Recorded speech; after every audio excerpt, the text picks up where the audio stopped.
welcome to imagineNATIVE's first ever Directors Series. 2 panels and 2 masterclasses on the art and practicalities of directing. We hope that you can join us for all 4 discussions. They're happening Friday, August 28th at 3 and 7 p.m. EST, as well as Saturday, August 29th at 3 and 7 p.m. EST. As with our in-person events, I'd like to take a moment to acknowledge the land that imagineNATIVE is on. It's the treaty territory of the Mississaugas of the Credit. It's the traditional territories of the Haudenosaunee, Anishinaabe, and Huron-Wendat peoples. It is subject to the Dish with One Spoon Wampum, a treaty between the Haudenosaunee and Anishinaabe peoples, and this land has been stewarded by Indigenous peoples and nations since time immemorial. I would also like to take a moment to thank our sponsors, the Canada Council for the Arts, Ontario Creates, the Toronto Arts Council, our lead industry partner Netflix, and the Directors Guild of Canada. We thank you so much for your support. I hope that you enjoy the conversations that you're about to see, and please type your questions into the live chat. We will be taking audience questions after each discussion, and I hope to see you again for the annual imagineNATIVE Festival, October 20th to 25th. Bye now.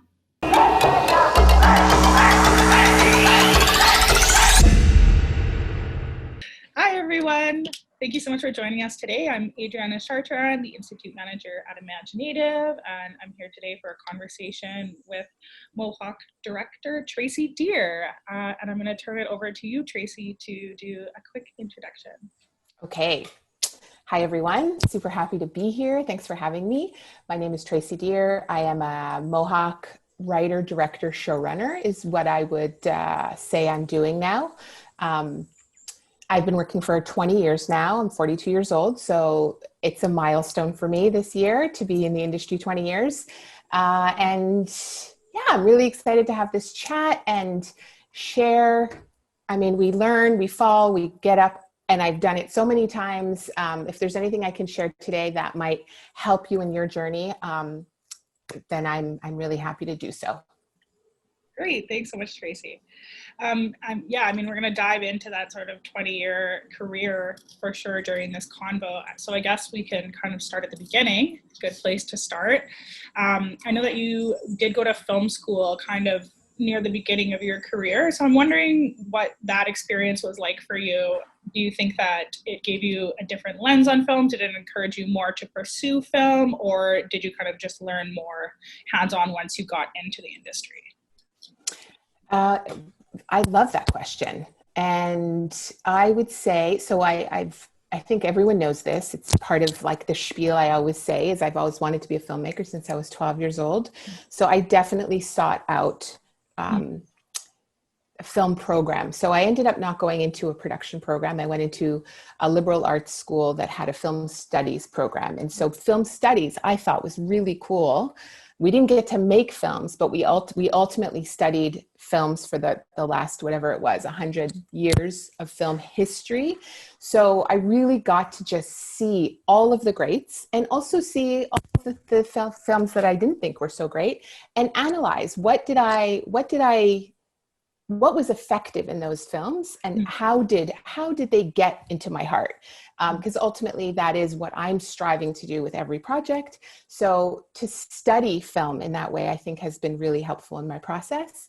The other thing I'll say that was really helpful, and I do like to encourage filmmakers to, especially emerging young filmmakers, to look at pursuing higher education, because what was incredibly helpful for me was learning how to communicate, both written, verbally, interpersonally. All of that is so important when you're a filmmaker, because you may have the vision inside your head and you may know exactly the story you want to tell and how to tell it. But so much about being successful in this business is getting people on board with your vision. And if you can't communicate that vision, sometimes they want to see it in a written document. Sometimes they want you in the room, sitting in the room to like express and get them excited. And so 4 years of a liberal arts education really taught me how to write. It taught me how to speak. It taught me how to overcome my shyness and get up in front of that big room and defend my points and express what excites me. So those were the 2 things that I really took from my my college years, and I think I use them every day in this business. Yeah, it's really interesting that you frame it as also learning how to communicate, which I think is 100% true, but I think maybe a lot of people don't necessarily know or understand that possibility that could come out of a higher education and how important it is. So do you think that that sort of communication has helped shape your career? Like, I know you've had such success in different formats and different genres, which is like pretty rare. You know, you've done TV shows, docs, and you've got your first narrative feature coming up. So how important do you think that is in knowing how to communicate, parlaying that into be able to switch genre, switch format? Yeah, I mean, looking at it now, I mean, it was always the goal. I was always like, I want to be good at all of it. And the message you receive early is, you know, pick your lane, get good at it, and stay in your lane. And people want you to stay in your lane. It's where people, they're comfortable thinking of you as a documentary filmmaker, and that's what you do well. So why would you possibly do television well? Why would you possibly do narrative well? So there definitely is this idea that once you're pigeonholed into something, that's where you stay. And I never want to be told what to do or where to stay. So it almost created the challenge of like, well, don't tell me no, don't tell me I can't. And for me, it's always been about what serves the story. So the first 10 years of my career was in documentary, and the stories I told, the documentary form really worked for those stories. And at some point I did start to feel that there's a big piece of the population that I'm not getting access to, because not everybody watches documentary. And I wanted access to more hearts and minds. Ultimately, that's the goal. And so then television was the way to do that, to get into people's houses. I mean, I watch a lot of television. We all do. So, and I'll also say this, documentary, I mean, it's an entirely different kind of beast. You know, you're telling the true stories of real people. And that is a massive amount of responsibility that you're carrying. So I did that for 10 years. And when I finished Club Native, which was my last feature doc, it was time to start thinking, well, what's next? And I'm telling you, nothing was coming. It's like I hit this, you know, we talk about writer's block as a writer. I hit like documentarian block, like a wall, and trying to figure out what is the next story that I want to give 2 to 3 years. And you think about it all the time, or at least I do. So it's with you all the time. So what is that thing that you want with you all the time? And I couldn't think of it, because I was honestly just really tired, like really exhausted, sort of emotionally spent. Club Native was a very personal and difficult story to tell, very controversial topic in my own community. So it was trying, and I was just coming up blank. And then the idea of going over into fiction, I started thinking, man, they have it easy. Fiction filmmakers have it so easy. You know, you just get to make stuff up. You get to tell actors what to do. You have a team. You have this massive team. Documentary is so on the fly. You have to have really good instincts. You have to just go with what's happening in front of you. So I couldn't come up with a documentary idea. So then I did start thinking, well, what about fiction? What could you do with fiction? And that's how that ball got rolling. So I don't know if I answered your question. I think I might have veered off. No, you totally did. I did? Okay. Yeah, and you led me actually into the next question perfectly. So I'm wondering if you could speak to that process as a director, as a showrunner, as a writer of taking, because Club Native was sort of the inspiration for Mohawk Girls, or the thematic inspiration maybe. So I'm wondering if you could speak to that process of taking that very personal community-based doc, and then how did you go about transforming that into this, you know, wonderful, successful scripted TV series? Whew, that's a good question. I think that's a whole webinar in and of itself. Yes. But in a The cliff notes. nutshell, Yeah. in a nutshell, Club Native we dug into the lives of these four incredibly courageous women. And we had 78 minutes. That doc is 78 minutes. And there was so much more to talk about, so much more to say. But you only have so much time. And I mean, these are the choices you have to make. So when that film was finished, there was still so much I wanted to say on the topic. And frankly, if you look at my body of work, I'm really kind of examining the same topics over and over and over again.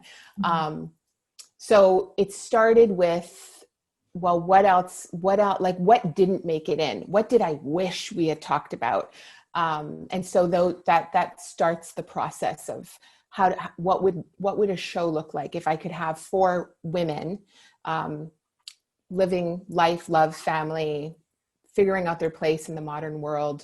What are all the different themes that we can explore, and I can really shape the story and have it go where I need it to go to explore those themes. So it's crazy how much control you have when it's fiction.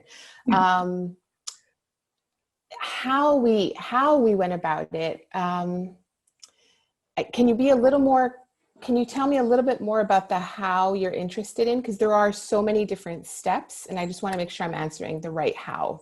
For sure. I was thinking sort of like the artistic how, I guess. Like, how did you go from conceptualizing of this theme and concept as a feature-length doc to fiction? All of a sudden you have control over it. You decide kind of the storyline. So like, how did that creative process sort of work for you? Yeah, well, I knew the world was still my community. So that was already flushed out for me. And, every world has very specific rules. And when you start from scratch, you have to figure out all those rules. Like there's a lot of world building that has to go into it. But in this case, I was choosing my community. So that world was already shaped for me. It was then coming up with the characters, and the four leads in Mohawk Girls are actually four pieces of myself that I pushed in further in four directions, but at various points in my life. And if you know the show, at various points in my life, I felt more like an Anna. When I got a little bit older, I felt more like a Zoe, so that's how I built those characters. And then this is a big point. I was coming from documentary. So TV was brand new. Narrative was brand new to me. And, if you want to reinvent the wheel yourself, it could take a very long time. And you're probably going to make so many mistakes that nobody's going to want your wheel by the end of it. So I found a creative partner, Cynthia Knight. She came from TV. We both were really passionate about telling female-driven stories. We clicked instantly like sisters. And I think that type of relationship is so important when you're looking at collaboration and building something from the ground up. So I brought world and theme. She brought TV experience and structure. And together, step by step, I mean, the story room gets started and ideas go on the board and you start shaping. And that's how it all got started. And I will also add the other piece to the success of Mohawk Girls was our broadcaster, the Aboriginal People's Television Network. They were behind the idea from the beginning and highly supportive. And I think that's what's been really great, with everything going on in the industry right now and all of the talk about underrepresentation.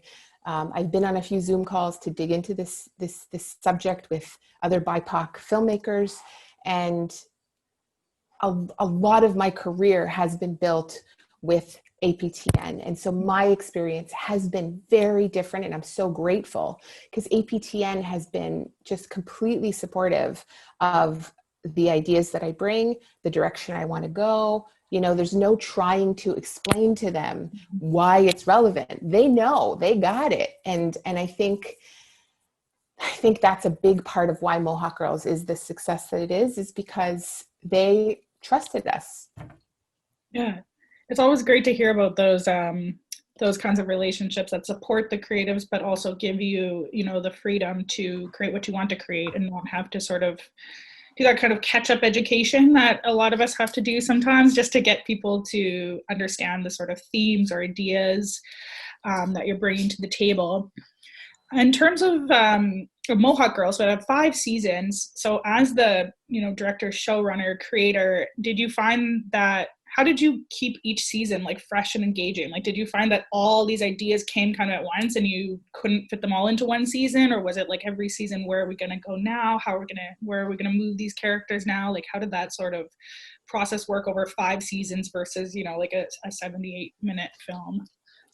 Yeah. So in the very beginning, when you're pitching a television show, you do have to put together, often anyway, you have to put together a Bible that will outline, you know, what is the heart of the show? Who are the characters? And you want to give a sense that this show has legs, that it can go on beyond the first 6 or 8 episodes. So even at that conception stage, we needed to look at, okay, let's say we get 3 seasons. What are those 3 seasons? And so that is definitely a part of the early goings of figuring out, okay, what would we tackle in the first season? What challenges would we throw at these girls in the first season to then build to the second season? So in the beginning, I would say we had just rough ideas for the first 3 seasons. And then, I mean, as we continued to get renewed, which was amazing, we got to dig back into it. Now, it was never a challenge to come up with more storylines, because being a modern Indigenous woman is really, really complicated. So I personally felt like we could have gone on. You know, I would have been happy to continue playing with these characters. So does that answer your question? How do we keep it fresh?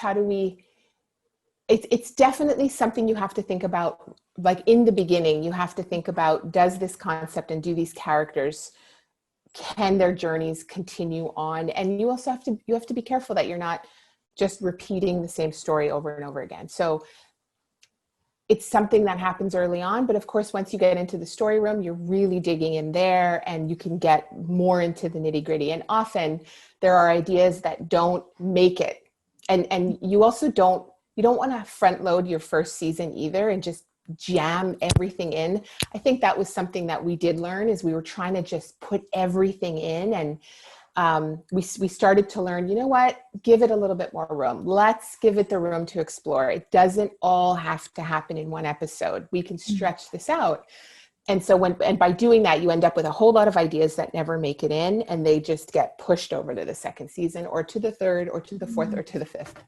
Yeah. So it's almost like you're just from the ideas that you're generating, it kind of builds the success of the next seasons as well, because there's so much content coming to the forefront. When you're with characters for that long, you know, the course of 5 seasons, what is that like to, you know, when you get into the later seasons, like what's your connection feel like to those characters? Like, were there ever moments where you're like, oh, I really don't want to make them do this, but they should for the show, or anything like that? Like, how does it feel to be creating these people for so long and getting to be with them for that amount of time?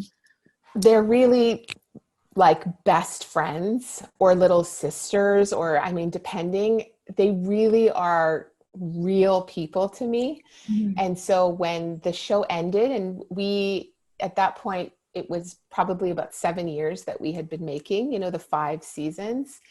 It was so hard to realize, like, I'm not going to be spending time with them anymore, because it really, to make a television show, it is a full year of prep and writing, shooting, and then post. And then if you get greenlit and you're lucky, then you start it all over again. So basically my whole world was Mohawk Girls, and thinking about these characters, or working with the actors who are these characters, or looking at them on screen and cutting together their episodes.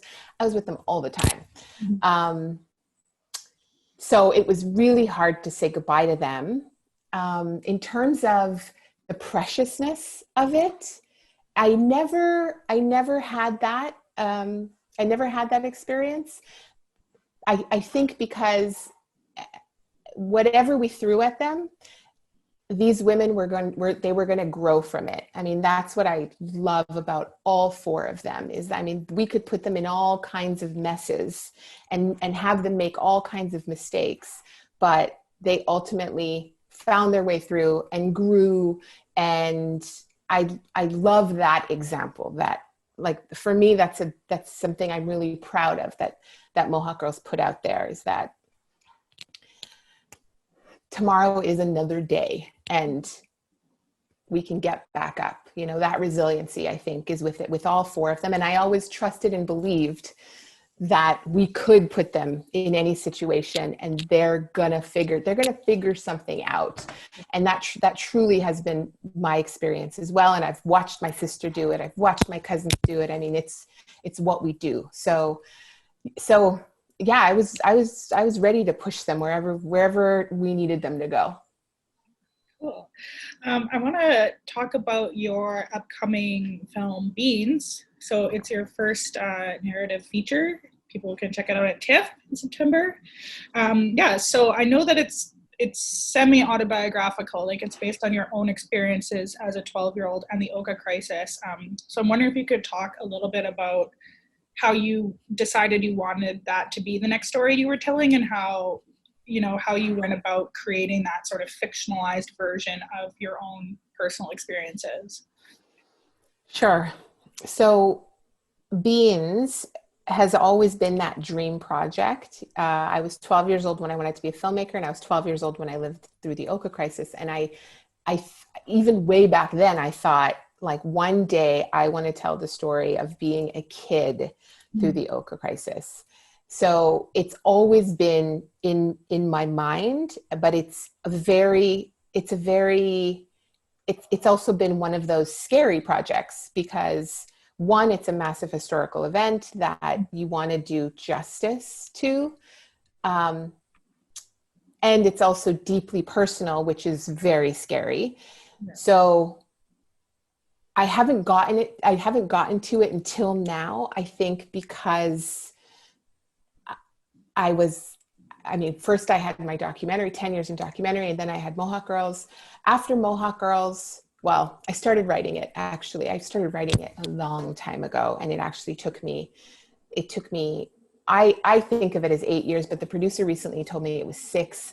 It just felt like forever. And it's because I had so many blocks as to what is it that I really want to say, how to say it, and navigating that personal space between going back into my own memories and how to then infuse that into the story, and also where to fictionalize, because I wasn't it's semi-autobiographical because it's her emotional journey is based on my own coming of age journey. And there are moments in the film that I did actually live, but she is a fictional character and her family is fictional. Mm-hmm. And I put them where I need them in order to tell a story. Yeah.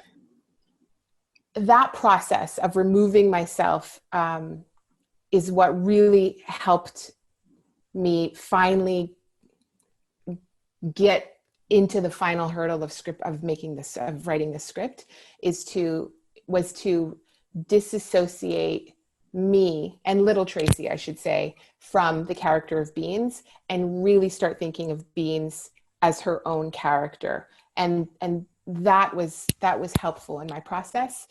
So I'm trying to answer why now. I think it's because I finally felt confident enough to tell the story the way I wanted to tell it. And then your second part of the question, I believe, was, the fictionalization of my own life. What's interesting is a lot of Mohawk Girls had those components as well. A lot of Mohawk Girls is ripped from my own life or some of my own challenges that I faced. So I did have a lot of, I guess, practice doing that. with Mohawk Girls. And I mean, this is a story I really want told. I really want seen. I grew up, and like the Oka crisis really emphasized to me that society didn't think I was important. My adolescence, I felt very invisible. I felt very voiceless.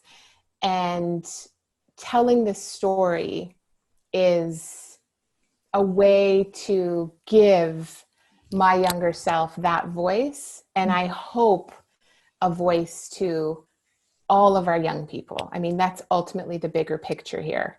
Yeah.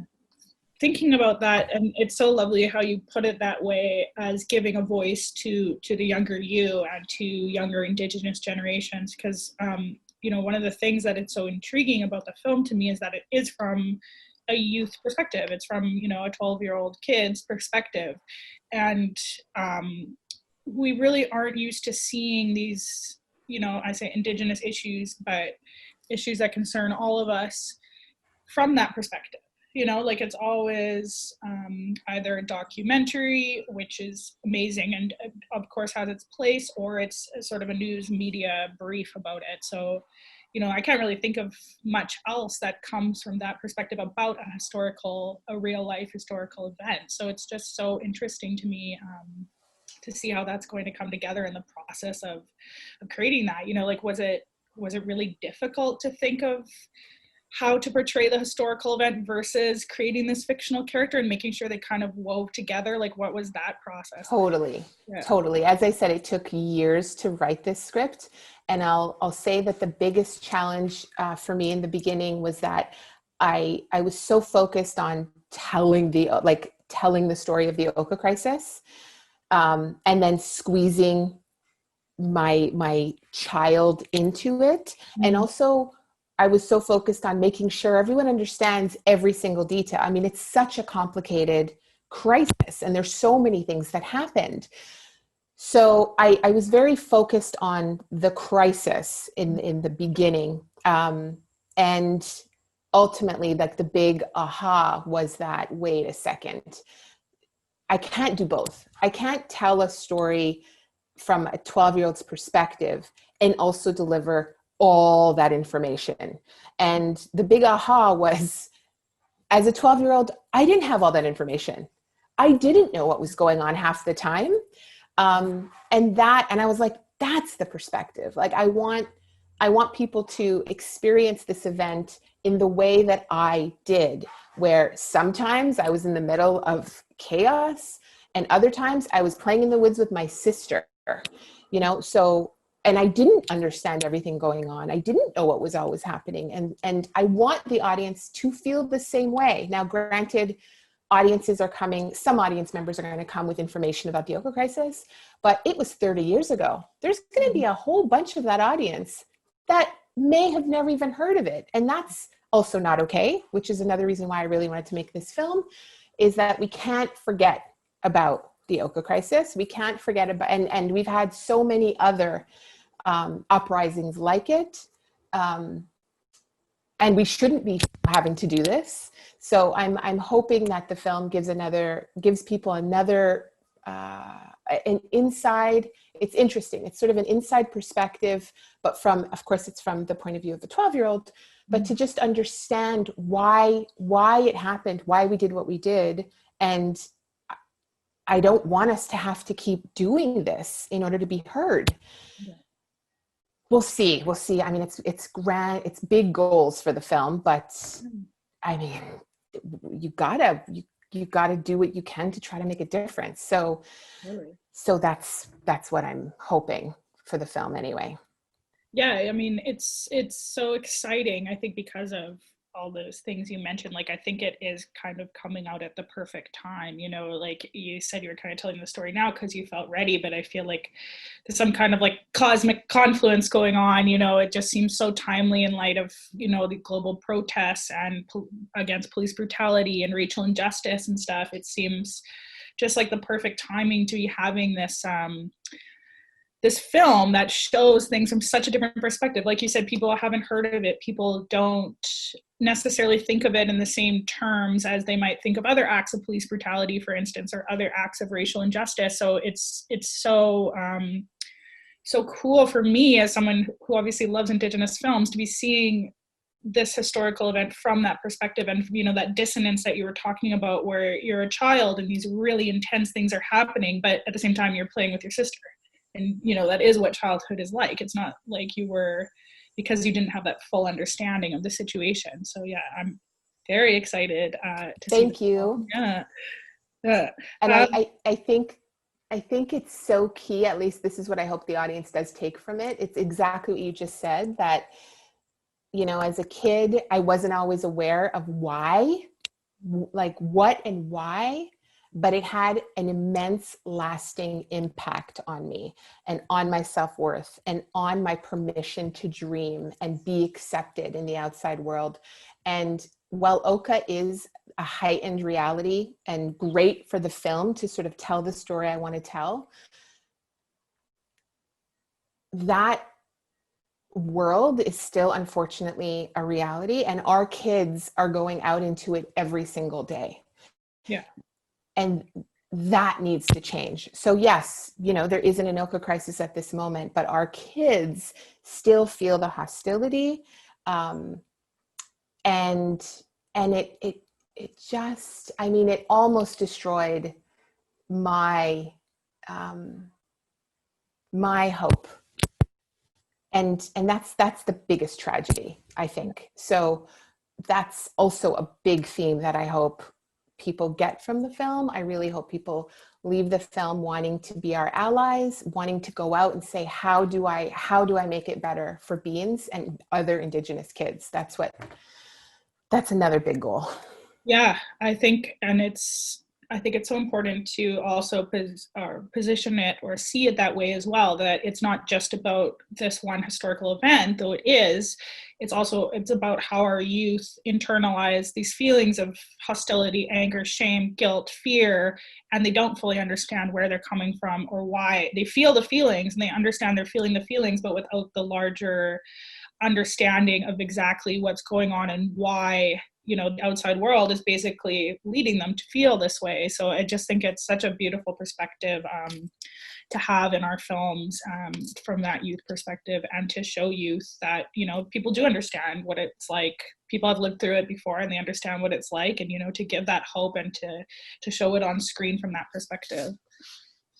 I think you need to come work for the film, because you just said it so wonderfully. Thank you. I'll be your PR person.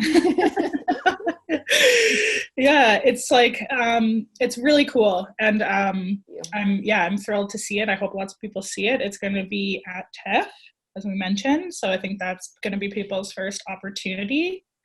Yeah, we're kind of running out of time here. Is there anything else that you wanted to cover quickly or talk about? Sure, because we have writers, directors, and whatnot tuning in. Yeah. I want to talk very briefly about the importance of finding the right partners. Perfect. And I know that in the beginning, and I remember being there as well, that anyone expressing interest in your project is like, oh my God, you know, this is amazing. A producer wants to talk to me. And I just here's the thing, I started my career 20 years ago, and I do think we're in a different place now. So we do have a community that you can turn to ask, you know, us that have been around for a while, you know, what, for our opinions on different producers, or to have us help introductions and introduce you, because again, projects take a long time. It really is like a marriage, and whoever you're going to have to bond your project with like that. Yeah. It can't just be because they're interested in you. So, and I know it's so hard, especially in the beginning.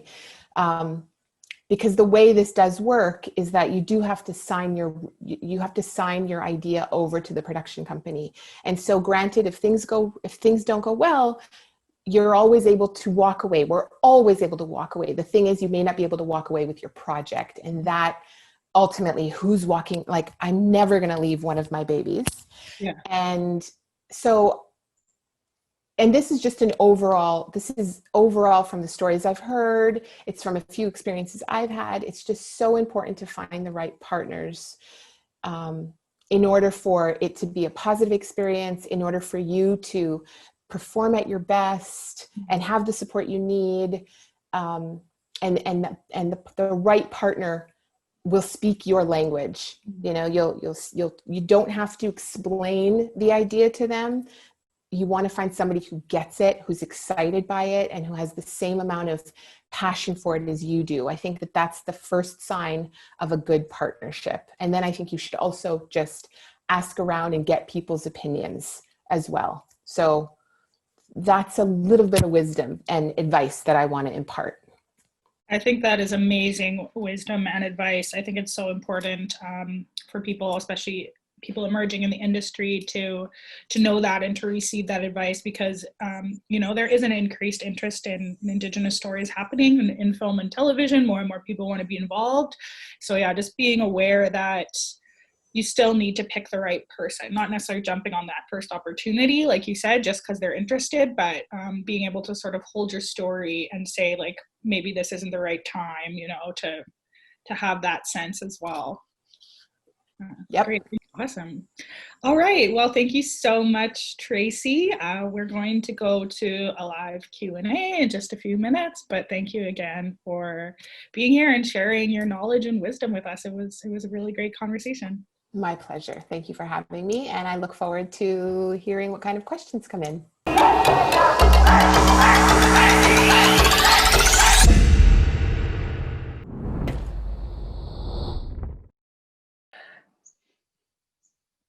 Hi, everyone. Thank you for joining us. I'm here live with the lovely Tracey Deer again to take audience questions. Hi, Tracey. Hello. Hello, everyone. Thanks for tuning in. Us again. All right. Well, let's go to the audience questions. So our first question is, did any of the Mohawk Girls actors suggest storylines for the show based on their life experiences? No, actually. I mean, some of them, when they got the scripts, would read and go, "Oh my God, like that happened to me," that kind of thing. We definitely were always very open to hearing ideas, but it all happens. It all happens so quick. When we're coming up with the story, it's months and months before we actually see the actors. And so once the actors are engaged and they get their scripts, we're not really creating at that moment. And so if they have ideas, anyway, no, it never happened. I mean, if any of them are watching right now, please write in and correct me if I'm wrong, but I don't think so. Okay, the next question. Oh, here's an interesting one. How fluid are your scripts? Or how fluid are you as a director, I guess, in terms of letting actors ad-lib on set or suggest their own words or phrasing? Yeah, so with comedy specifically, I think it's very structured in terms of making sure the comedy will land. Mm-hmm. So our scripts are very solid by the time we do go to production, and I want what's written. Mm-hmm. I absolutely have to get what's written to make sure we have that in the bank. But once I have that and the actors have some ideas or they want to play a little bit, as long as I have my takes that I'm happy with, then, and we have the time, we can play a little bit. Mm-hmm. But definitely in terms of, let's say they had one line and it's not feeling natural to them and they want to say the same thing, but in this way, I've always been very good about that. They need to believe what they're saying. And so if the actor is stumbling over the way we've written it, or they feel their character would say it this way, I love that kind of collaboration. Yeah. So I'm sure you don't want people like changing your story on the fly like that, but yeah, rephrasing so they're comfortable, or maybe it sounds like just a more authentic expression of the way they'd say it in real life. Totally. And in every scene, I'll add this as well, in every scene, ideally you're moving the story along in many different ways. And so there's important things that are happening that you may not know until, in that other episode, that little nugget we planted here pays off later. So really everything we worked long and hard on those scripts to have all that nuance in. And so there wasn't a lot of room to just play and improvise. Yeah. Everything was very much thought out and written and stuck to. Especially, I'm sure, in television, like you said, you've got pretty much the whole season or quite a lot of episodes written. So yeah, you got to make sure that I guess, continuity is carried through, and that flow or this little bit of dialogue is actually bridging these two scenes and things like that. We also shot every season of Mohawk Girls as one big block. So some seasons we had 6 episodes, 7 episodes, or 8 episodes, but we shot it all as one giant block. So basically all of the scenes in the cafe that you would see in one season were all shot together. Mm-hmm. So for myself and for the actors to bounce from episode 1 to episode 2 to episode 4 to episode 5 to episode 6 to episode 1, all in one day, there's already so many pieces of the story and character growth to manage in your mind of like, right now in this scene, I have already, as a character, I've already gone through this, and this. Right. Okay. Get into that headspace. And for myself to also balance, not just that one character, but let's say the 4 characters are in the scene. I need to remember everything they've gone through to be in this scene for episode 6. But then right afterwards, we're shooting an episode from a scene from episode 1. And so then we have to dial it back and go, okay, this is where you are in this scene. So it's a lot of mental and creative gymnastics to shoot that way. Yes. Yeah. I didn't really, that's interesting that you bring that up, because you have to almost switch, like the characters have to switch where they are emotionally, because, you're shooting this scene, and in the storyline of the show, it's before this, big emotional thing happens later. So they can't be acting like it's already happened. It has to be, more reserved. Totally. Yeah. And typically television is shot, I would say, mostly in 2 episode blocks. Mm-hmm. So a director might come in and have episode 1 and 2, and then a different director will come in and shoot 3 and 4.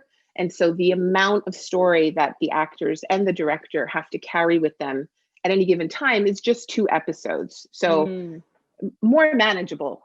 So the actors on Mohawk Girls, I mean, phenomenal on where they needed to go on any given day. It was amazing to work with them. And a fabulous challenge for me as a director as well. If I ever had to do only 2 episodes in one block, that feels like, wow, that would be, I'd like to say that would be easy, but who knows? But seems easier than holding 6 episodes in my brain at all times. And sometimes eight. Yeah. So next question. Do you know what your next project is going to be? And if so, are you able to talk about it at all?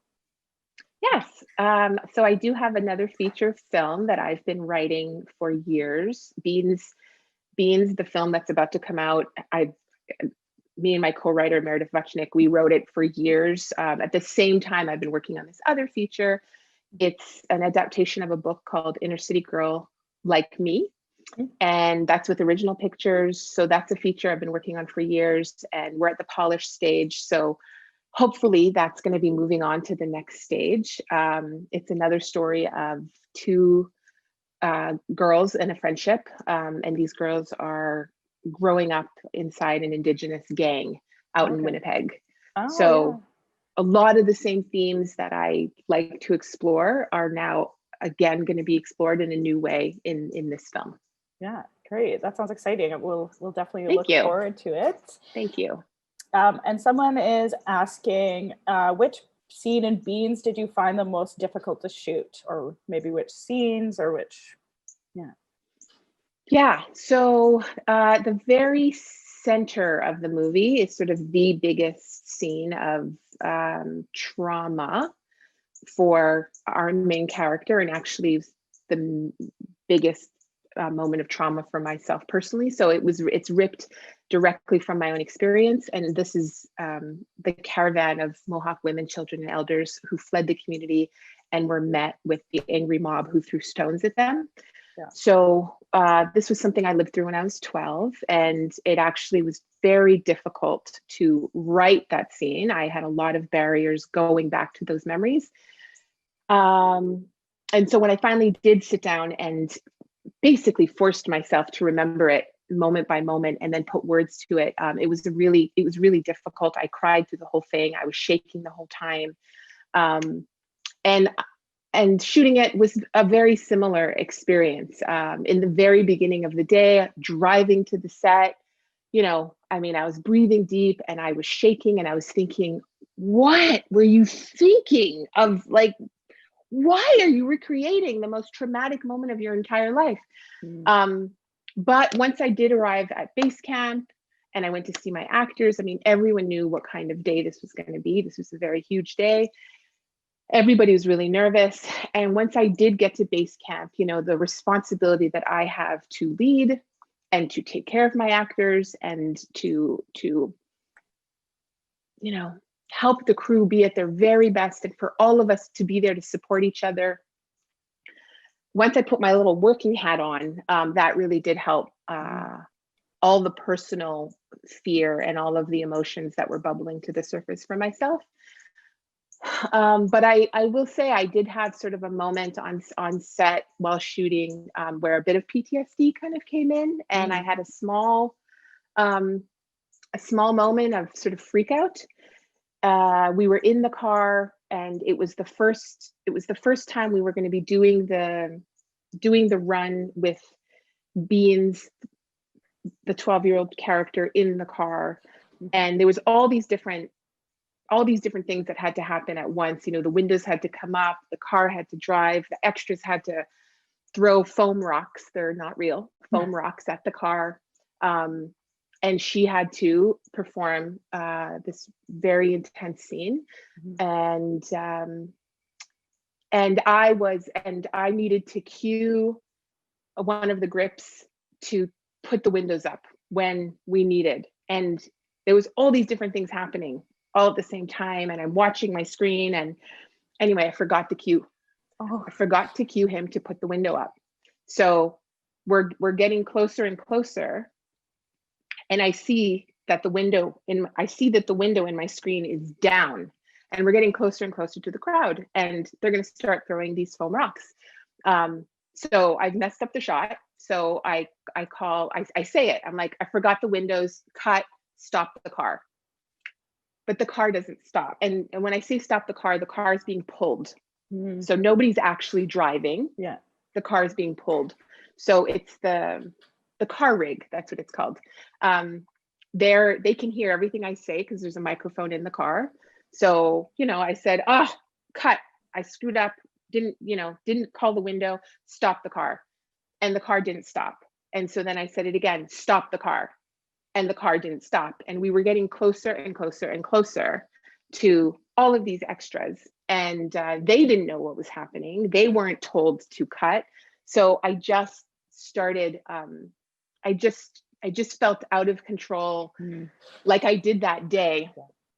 And so I then just started saying, stop the car, stop the car, stop the car. And I started getting louder and louder and louder. And then finally the car did stop. We were nowhere near the extras, like everything was fine. Yeah. But I did get a flash of just an intense amount of panic and this loss of control in that moment that brought me right back. And I apologized. Everyone was concerned for me basically, and I just said, I'm okay, everyone, sorry if I got loud. And my actress too, she looked at me and was like, is everything okay? And I'm like, everything's okay. I'm so sorry. Everything's okay. Let's get back to first. So yeah, it was a really, it was a big day. It was a tough day. I have a hard time watching the scene to this day, and I've had to watch it hundreds of times through the post process. Yeah. So that would be, yes, the toughest day. Yeah, it sounds like a tough day, but thank you again for telling the story and for putting it on screen. I think it's an incredibly important story. Thank you. So we have an audience member wondering about the process of working with your co-writer for Beans, how that worked creatively.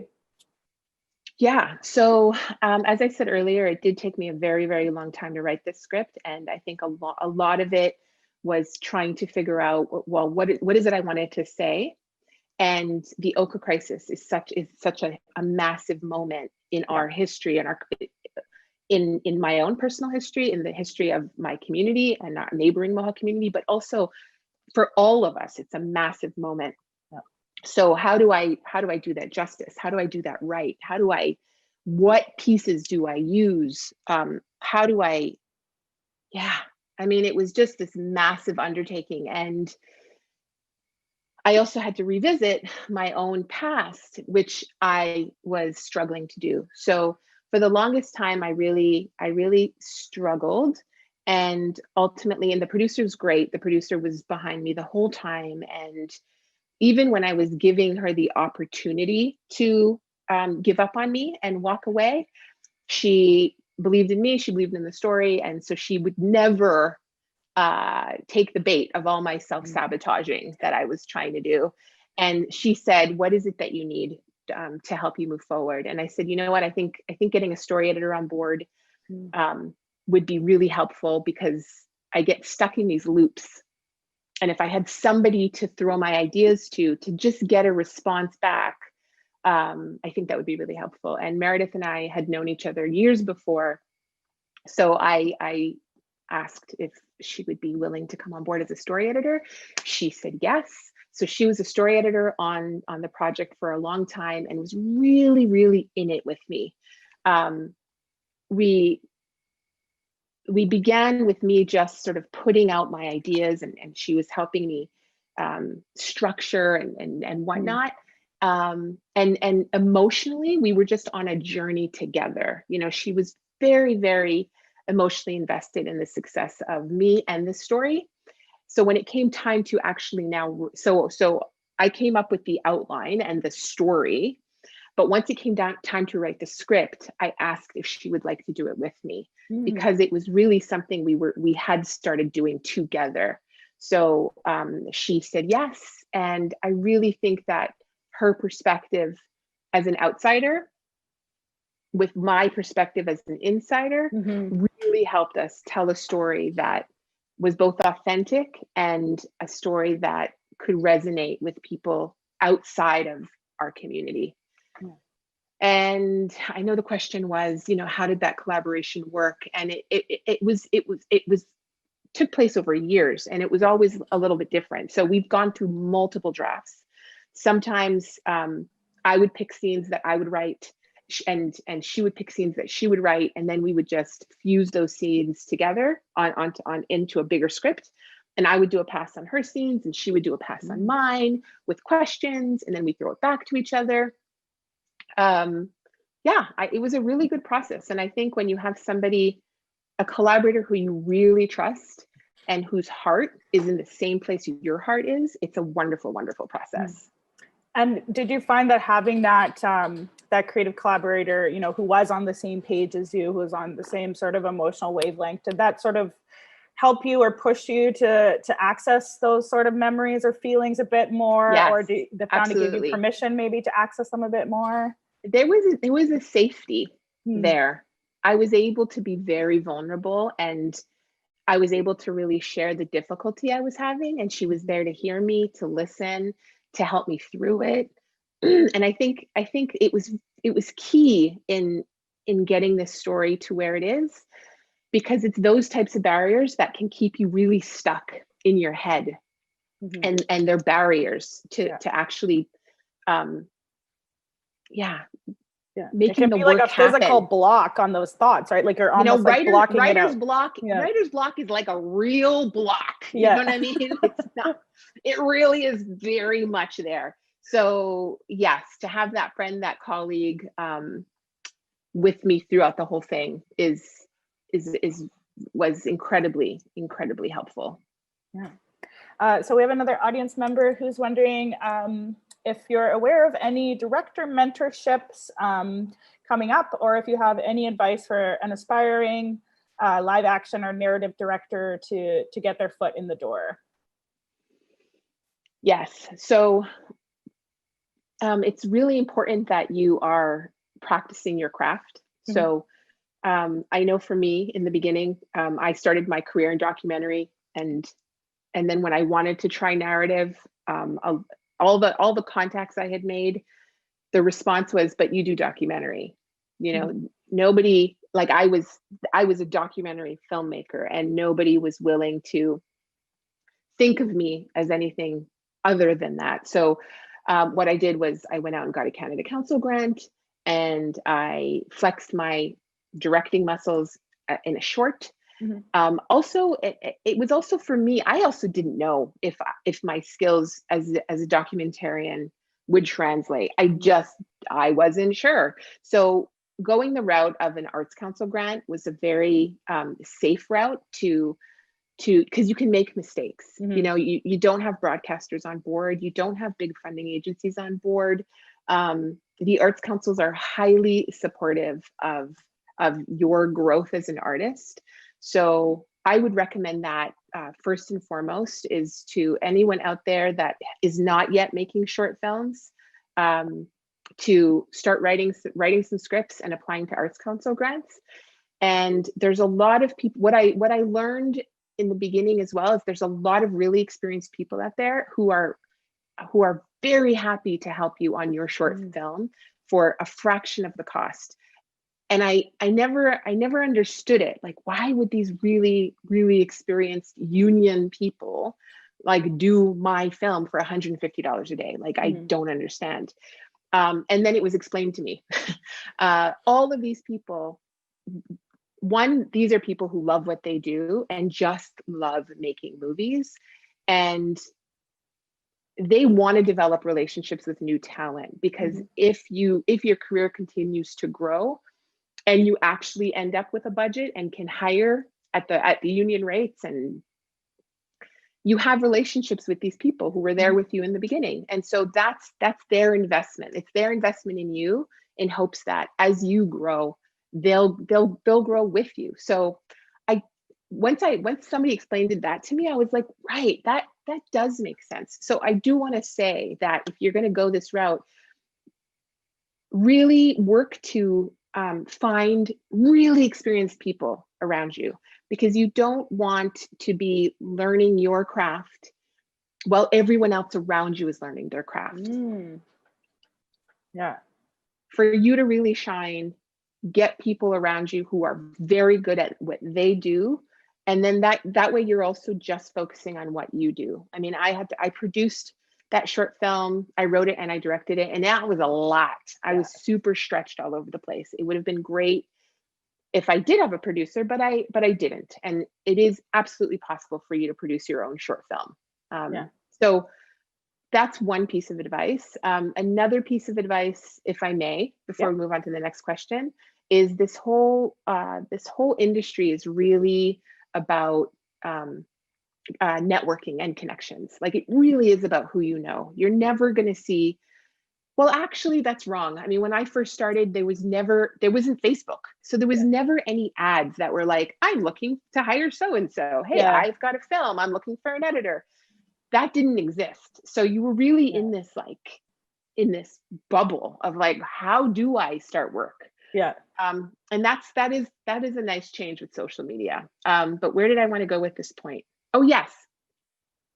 A lot of the times the way we hire is by asking our colleagues, you know, I need to hire, I'm looking for so-and-so.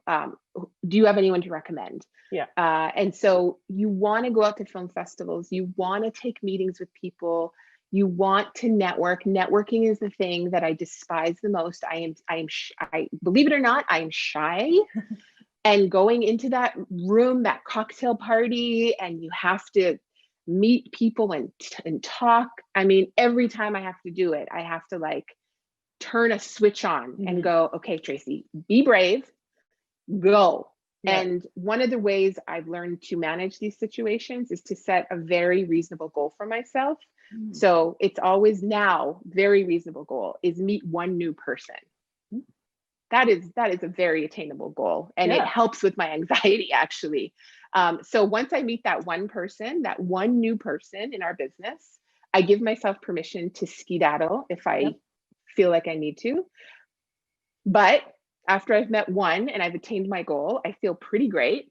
And also the pressure is lifted. So I stay. And by the time I leave that party, I've maybe met 4 new people. And one person, we actually end up corresponding and being just great friends. So you need to get out there. You need to get out there and you need to meet people is my other advice. Yes, I would definitely back that up for sure. And I think it's also, you don't even necessarily need to meet people in the context of what you're trying to do. Like someone doesn't even have to have seen you as a director or producer to, have noticed your work ethic, your interests, things like that, and maybe recommend you for something. So, meeting people, even if something doesn't instantly seem to come of it, or like your dream job doesn't come of it instantaneously, I think it can still pay off down the road for sure. So I think that's important. Absolutely. So much about relationship building it's the long game. So that's my other piece of advice is that when you are at these sort of shindigs and you're meeting people, that it really isn't about, hey, I have this short film, can I tell you about it? It's about connecting as two passionate, artistic, creative beings. It's not about pitching. Don't be so stressed about pitching, and don't think you need to go to these things like with an idea ready. You just want to, we all want to connect. We want to find people that, for me, it's all about meeting people that are in the same energy zone as me, who love what they do, who want to make a difference, who feel so lucky that this is what they get to do with their lives. Like those are the people I love meeting and want to work with. Yes, I 100% agree. I mean, it feels like we could keep talking for an hour, but we're out of time on the Q&A. I know it flew by, but thank you so much, Tracey. Again, it was a pleasure to see you and to chat with you. And thank you for joining us again for these questions. Thrilled to be here. Thank you, everyone. Good luck. And watch Beans at TIFF. Yes. I hope you enjoy it. Yes. Thank you. Thanks, everyone.